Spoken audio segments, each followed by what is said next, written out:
Welcome to Midnight Tales.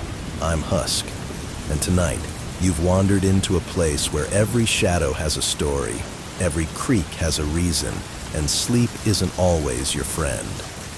So dim the lights, get comfortable, and let the darkness settle in.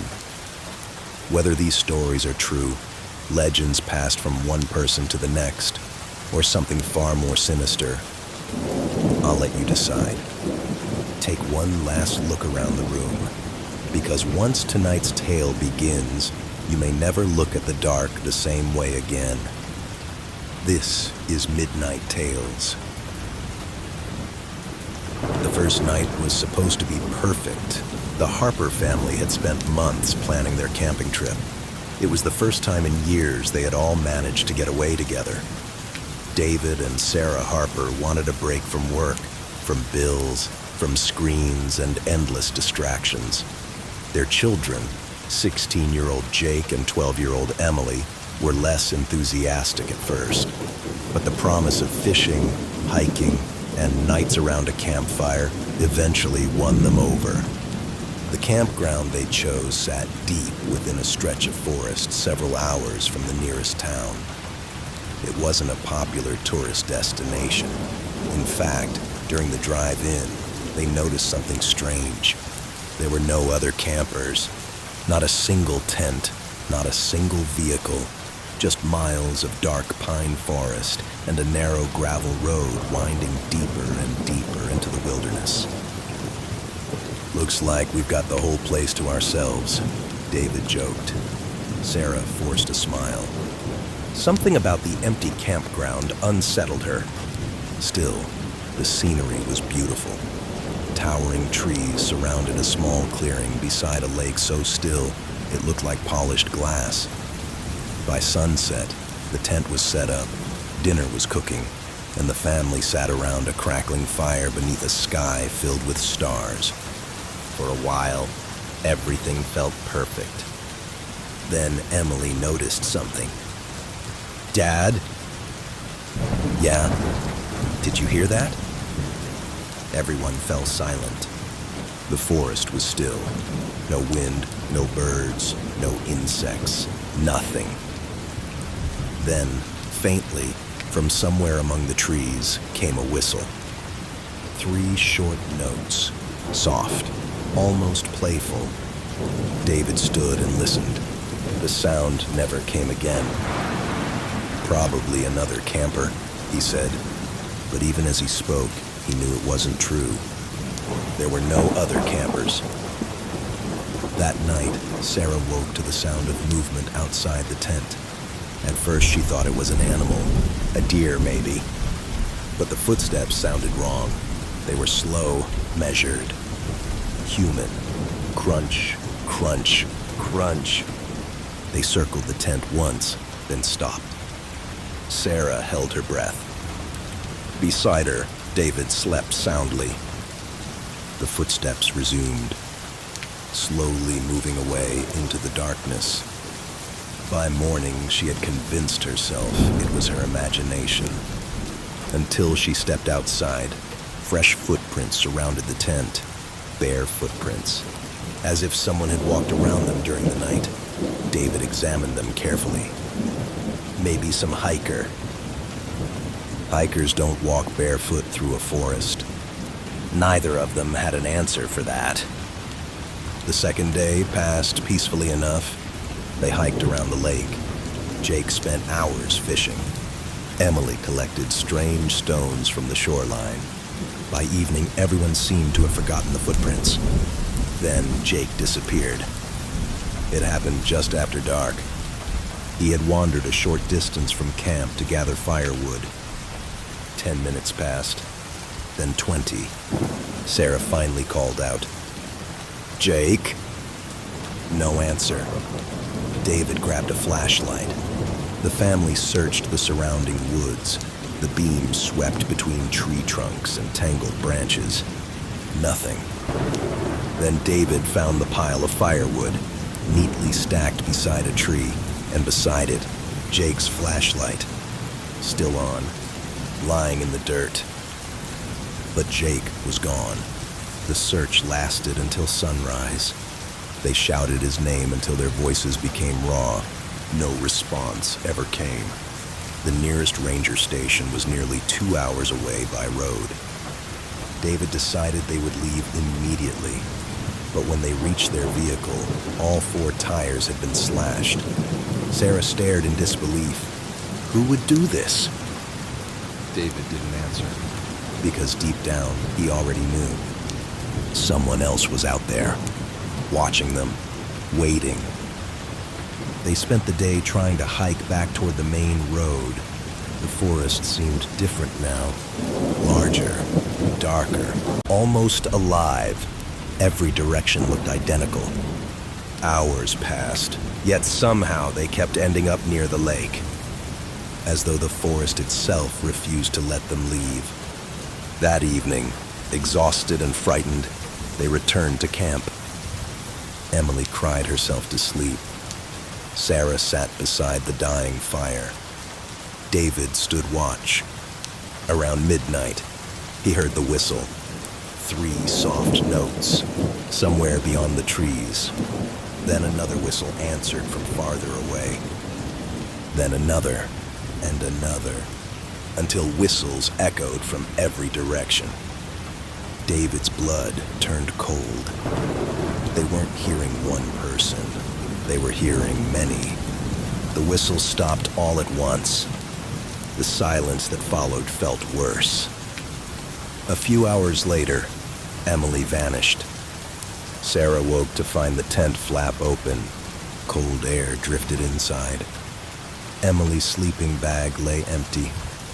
A trail of small footprints led toward the woods, as though she had willingly walked away.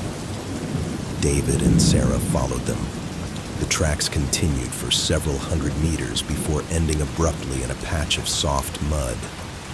There were no return tracks, no signs of a struggle, just empty forest and silence. Sarah collapsed. She screamed Emily's name over and over. The forest never answered. By now, panic had consumed them. Their son was gone. Their daughter was gone. Something impossible was happening. As night approached again, they debated whether to stay put or keep moving.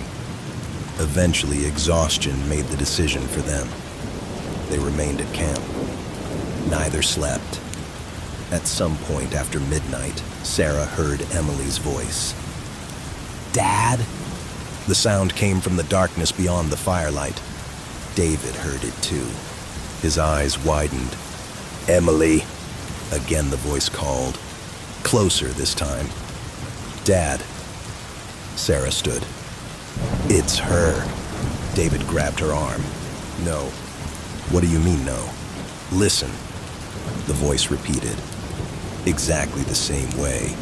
Exactly the same tone. Exactly the same pause between words. Like a recording. Something pretending to be Emily. The realization hit them both at once. Whatever was out there had heard their daughter. And now it was using her voice. The voice continued for hours, never getting closer, never moving away, simply waiting. By dawn, Sarah was unraveling. She couldn't stop crying, couldn't stop shaking. They packed what little they could carry and began walking again. This time they ignored every landmark, every trail, every instinct. They simply moved. By late afternoon, they discovered something horrifying. A campsite, old, abandoned, half swallowed by vegetation. Inside one rotting tent, they found children's shoes. Several pairs, different sizes, different ages. Nearby hung dozens of faded ribbons tied around tree branches. Each ribbon had a name written on it. Hundreds of names.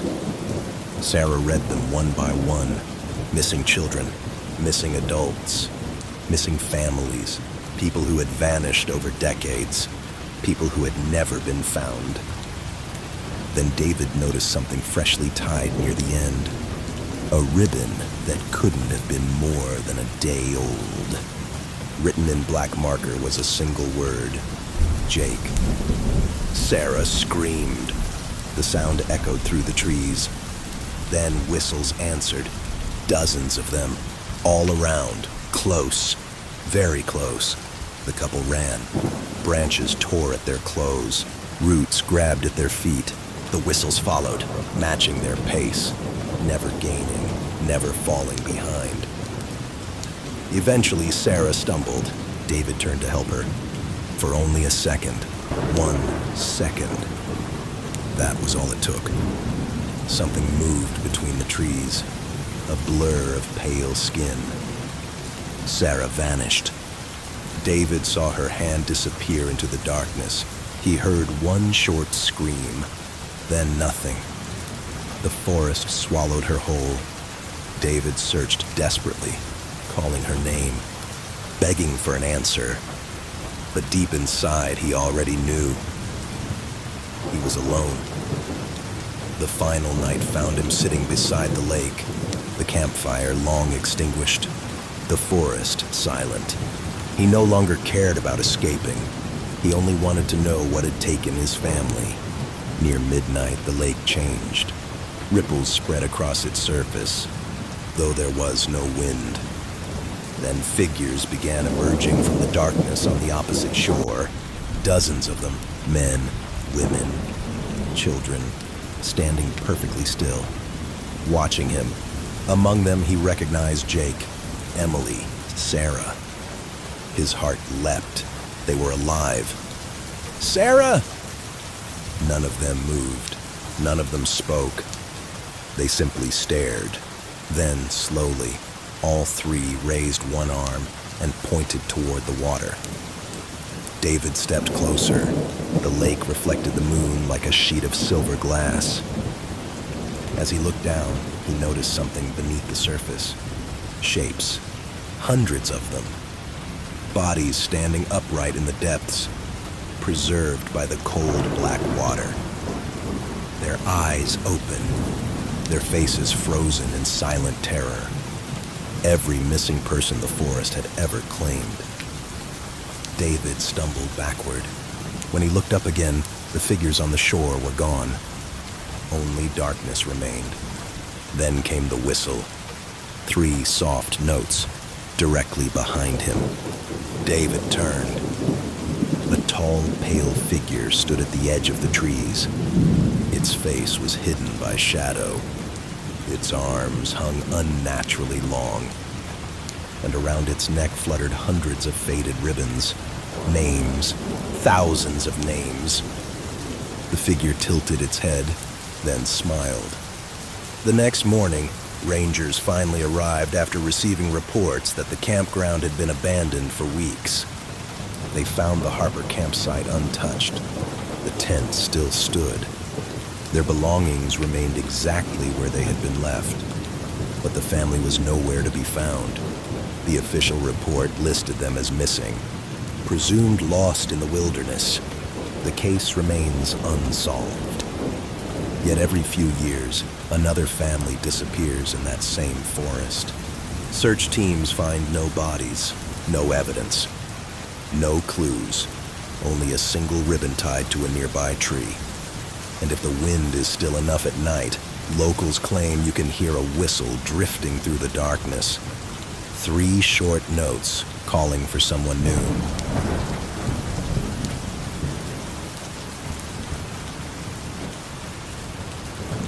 The night is growing quiet, and our story has come to an end. Thank you for spending part of your evening here with me. If you enjoyed tonight's tale, consider subscribing to Midnight Tales and hitting that bell icon so you don't miss the next journey into the darkness. Until we meet again, keep a light nearby. Not because it will keep the darkness away, but because it might help you forget what you heard tonight. I'm Husk. Sleep peacefully, and good night.